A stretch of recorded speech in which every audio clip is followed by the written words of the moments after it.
10.2 का last question है, chapter 10 का लास्ट क्वेश्चन है, वृत्त वाले चैप्टर का लास्ट क्वेश्चन है। इसके बाद आपका अगला 11 नंबर चैप्टर शुरू होगा जिसका नाम है रचनाएं। ठीक है, तो कंस्ट्रक्शन वाला चैप्टर खत्म हम लोग स्टार्ट करेंगे इस क्वेश्चन के बाद में। ठीक है साथियों, क्वेश्चन स्क्रीन पे देखिए, प्रश्न में क्या कह रहा है। कह रहा है कि सिद्ध कीजिए वृत्त के परिगत बनी चतुर्भुज के आमने सामने की भुजाएं केंद्र पर संपूरक कोण बनाती हैं, अंतरित करती हैं। यानी जो ये सर्कल है, इसके जो चारों तरफ ये आपको चतुर्भुज दिख रहा है ABCD, समझ रहे हो ना। कह रहा है कि ये सर्कल केंद्र पर यानी सेंटर पर अगर हम इसे O मान लें तो इस पर 360 अंश का कोण बना रहा है, ये हमें प्रूव करना है। समझ रहे हो ना। सबसे पहले इसमें हम एक कंस्ट्रक्शन करेंगे साथियों, एक कंस्ट्रक्शन करेंगे। वो क्या है, अब देखो यहां समझो, OA इसको ऐसे मिलाएंगे और OC मिलाएंगे। ठीक है, ये ऐसे OD और ये OB मिलाएंगे। एक कंस्ट्रक्शन तो ये करेंगे और तत्पश्चात इसमें हम एक कंस्ट्रक्शन और करेंगे। वो कौन सा करेंगे पता है आपको, ये इनका नाम मान लेते हैं हम PQRS रख देंगे। ये मान लो P हो गया, ये मान लो आपका Q हो गया और ये आपका क्या हो गया, R हो गया, यानी OR और ये यस हो गया। तो ये क्या है, कंस्ट्रक्शन का पार्ट है, रचना का भाग है। ठीक है, समझ रहे हो ना। अब यहाँ पे आप लिखेंगे गिवन। गिवन मतलब दिया है, लिखिए फटाफट, दिया है, लिख लीजिए दिया है। क्या क्या दिया है लिखिए। ABCD एक चतुर्भुज है, जो दिया है उसको मैंने लिख दिया। ठीक है, गिवन लिख दीजिए आप लोग भी। ABCD एक चतुर्भुज है जो वृत्त के केंद्र को बिंदुओं P, Q, R तथा S पर स्पर्श कर रहा है, यानी इंटरसेक्ट कर रहा है ना, यही तो बोलते हैं। क्या बोलते हैं उसे भाई, इंग्लिश में क्या बोलते हैं बताना। अब लिखेंगे साथियों कंस्ट्रक्शन। जो कंस्ट्रक्शन अभी मैंने आपको बता के किया है उसको लिखेंगे यहाँ पे। कंस्ट्रक्शन में आप लोग फट से लिखिए, जो मैंने अभी बताया था वही। सबसे पहले हमने क्या किया था साथियों, इसमें OA को मिलाया था, फिर OC को मिलाया था, OB को मिलाया था, OD को मिलाया था। इतना करने के बाद OP, OQ, OR और OS को मिलाया था, वो मैंने लिख दिया। ये कंस्ट्रक्शन का पार्ट था, रचना का। ठीक है, अब साथियों मेन बचा है प्रूफ। प्रूफ यानी उत्पत्ति, जो मेन करना है। इसे आप लिख लीजिए, मैं क्वेश्चन हटाता हूँ, उसके बाद फिर हम इसमें उत्पत्ति वाला हिस्सा मिलाएंगे, आपको दिखाएंगे प्रूफ। लिख लीजिए, ये मेन पार्ट है, इसी को हमें करना है। ध्यान दीजिए, इसमें त्रिभुज PQS में ध्यान देना, P, Q और S। लेकिन अजीब सा नहीं लग रहा है आपको ये? ये तो बन ही नहीं रहा है, POS बन रहा है ना रियल में, POS। ध्यान दीजिए, POS इस त्रिभुज में देखना, POS में ध्यान देना। ठीक है, लिखिए त्रिभुज POS में। साथियों यहाँ पर अगर आप ध्यान दो तो जो एंगल A है वो एंगल B के बराबर है। आप कहोगे एंगल A और एंगल B कहाँ है? आओ देखो, इनमें दो कोण आपको दिख रहे हैं, इनको मान लो कि ये कोण नंबर A है और ये कोण नंबर B है। ठीक है, तो यहाँ पर हम कह सकते हैं कि एंगल A एंगल B के बराबर है।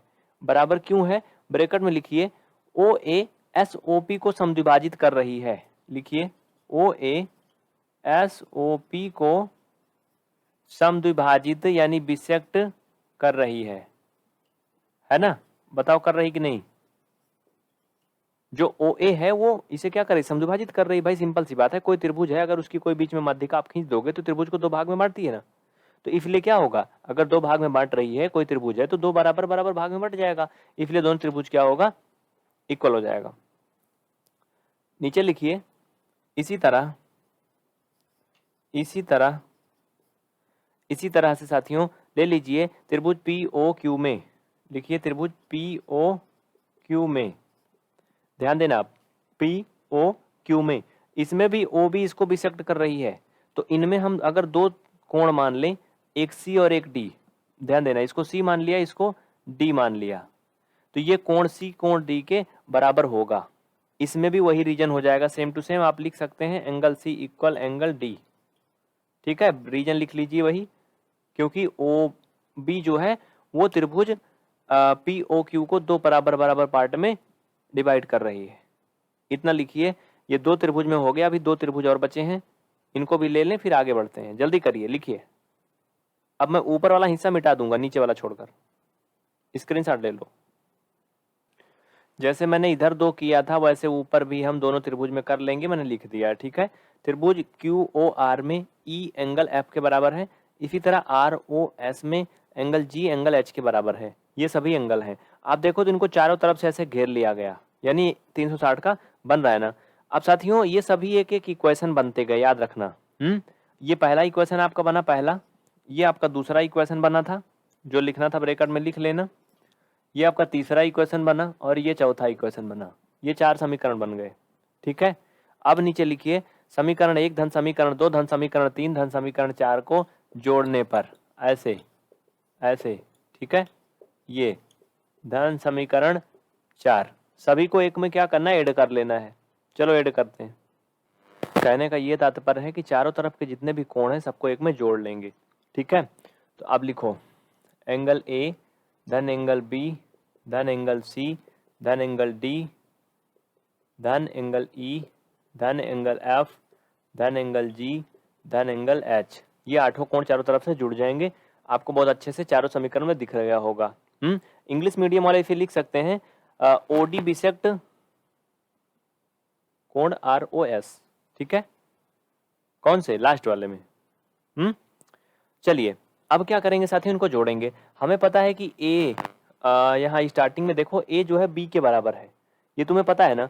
ए बी के बराबर है तो हम ए की जगह पे बी लिख सकते हैं, यानी angle B plus angle B कर सकते हैं इसे, इसमें कोई दिक्कत नहीं। Plus angle C angle D के बराबर है। इक्वेशन नंबर अगर सेकंड आप देखो तो सी जो है वो डी के बराबर है। तो बेटा अगर सी डी के बराबर है तो इसे हम सी को सी के बराबर कर सकते हैं, हाँ डी को भी। तो एंगल सी ऐसे लिख लेंगे, देन एंगल डी को भी एंगल सी लिख देंगे। आप समझते चलना। इक्वेशन नंबर 3 में देखो ई एफ के बराबर है। ई क्या है, एफ के बराबर है। तो हम एंगल ई को क्या करेंगे, एफ कर देंगे, धन एफ को एफ ही रहने देंगे। अभी ऐसा क्यों कर रहे हैं लास्ट में दिखाएंगे लॉजिक, क्योंकि हमें करना ऐसे कुछ है। नहीं तो आप कहोगे कि हम ए को जो बी मान सकते हैं तो बी को ए भी तो मान सकते हैं, इन दोनों को ए भी लिख सकते थे, लेकिन बी कुछ उद्देश्य से बनाया गया है, ठीक है। तो एंगल एफ हो गया। इसी तरह से अगर आगे बढ़े हम तो साथियों इसमें जी और जी को ले लेंगे, एंगल जी, और एच को भी एंगल जी लिख देंगे। अब इन सबको जोड़ लेंगे। देखो समझते चलो आगे करना क्या है, हमें लाना क्या है। हमें इन चारों तरफ के जो त्रिभुज हैं, मतलब सेंटर पे जो बन रहा है उसे 360 प्रूव करना है ना। चलिए आप सबको पता है अगर मैंने इन सबको जोड़ा है तो त्रिभुज चतुर्भुज के जो चारों कोण होते हैं उनका योगफल 180 अंश होता है, ओ सॉरी 360 होता है, आप सबको पता है।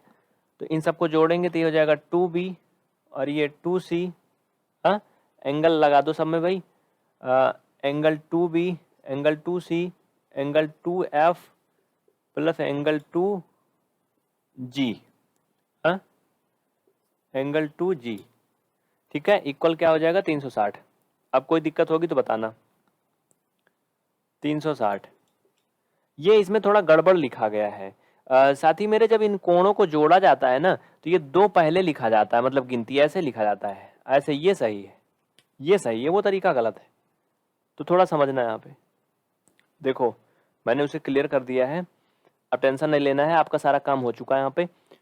अब यहाँ पर हम 2 कॉमन ले लेंगे साथियों, तो बचेगा ब्रैकेट में b धन c धन f और धन g। ये एंगल सब में लगा देना बराबर 360। यहाँ पर अगर आप ध्यान दोगे तो आपको कुछ और मिलेगा। वो क्या है, एंगल b धन एंगल c धन एंगल f धन एंगल g इक्वल 360/2। क्यों, क्योंकि 2 जो इधर गुणा में उधर जाएगा भाग में हो जाएगा।